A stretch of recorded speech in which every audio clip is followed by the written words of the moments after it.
Çin'in yayın organı Xinjiang Günlük Gazetesi'nde 15 Aralık'ta yer alan habere göre Çinli işgalcilerin Doğu Türkistan'ın Jungar Havzası'ndaki Maku petrol sahasından 2 milyon tondan fazla petrol çıkardıkları ve bu yıl bölgede keşfedilen toplam petrol rezervinin 1,6 milyar tona ulaştığını duyurdukları bildirildi.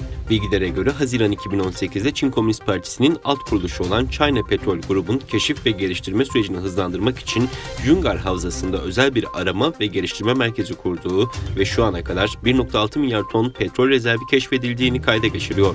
Plana göre Çin, ham petrol üretimini 2025 yılına kadar 5 milyon tona çıkarmayı planlıyorken, Çinli işgalcilerin son yıllarda Doğu Türkistan'ın doğal kaynaklarının yağmalanma oranını arttırdığı, bu yılda bölgelerdeki sondaj çalışmalarını genişleterek bölgedeki doğal kaynak oranını yükselttiği biliniyor.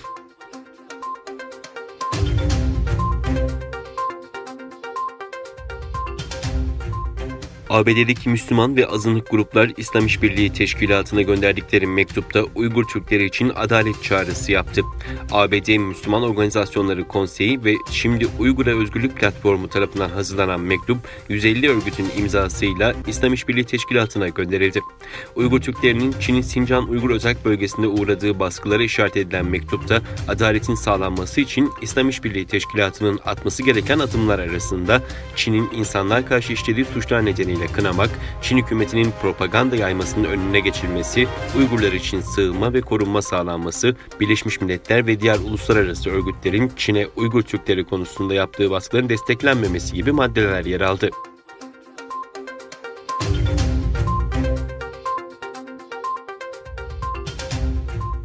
ABD, Çin'in en büyük çip üreticisi Simik şirketinin de dahil olduğu onlarca Çinli şirketi bugün kara listeye eklemeye hazırlanıyor. ABD Başkanı Donald Trump'ın görevdeki son haftalarında atacağı bu adım Trump'ın mirasını pekiştirecek. Konuya yakın iki kaynağın Reuters'a verdiği bilgiye göre ABD'nin kara listesine neredeyse tamamı Çinli yaklaşık 80 şirket ve bağlı kuruluşun eklenmesi bekleniyor.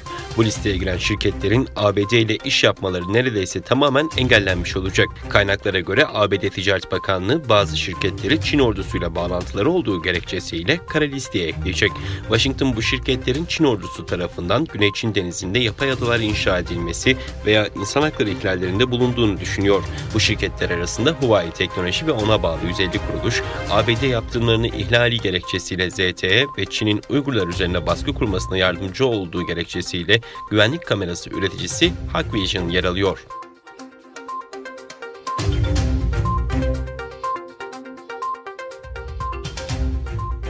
ABD Başkanı Donald Trump, Çinli şirketleri denetim standartlarına uymamaları halinde ABD borsalarından çıkarabilecek yasa tasarısını imzaladı.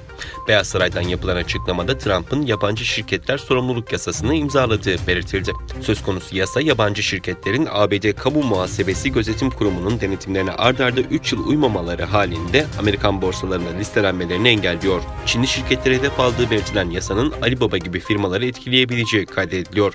Ayrıca yasa, kamu şirketlerinin yabancı bir hükümetin kontrolünde olup olmadıklarını açıklamalarını gerektiriyor.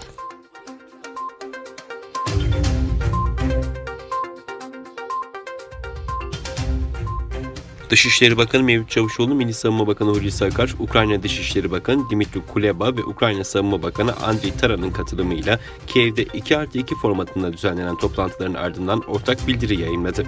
Bildiride tarafların önceden varılan anlaşmaları uygulayarak siyasi, kültürel, ekonomik ve savunma alanları dahil işbirliği alanlarını genişleterek stratejik ortaklık ilişkilerini geliştirmeye ve güçlendirmeye devam etme konusundaki ortak niyetlerini teyit ettiği kaydedildi.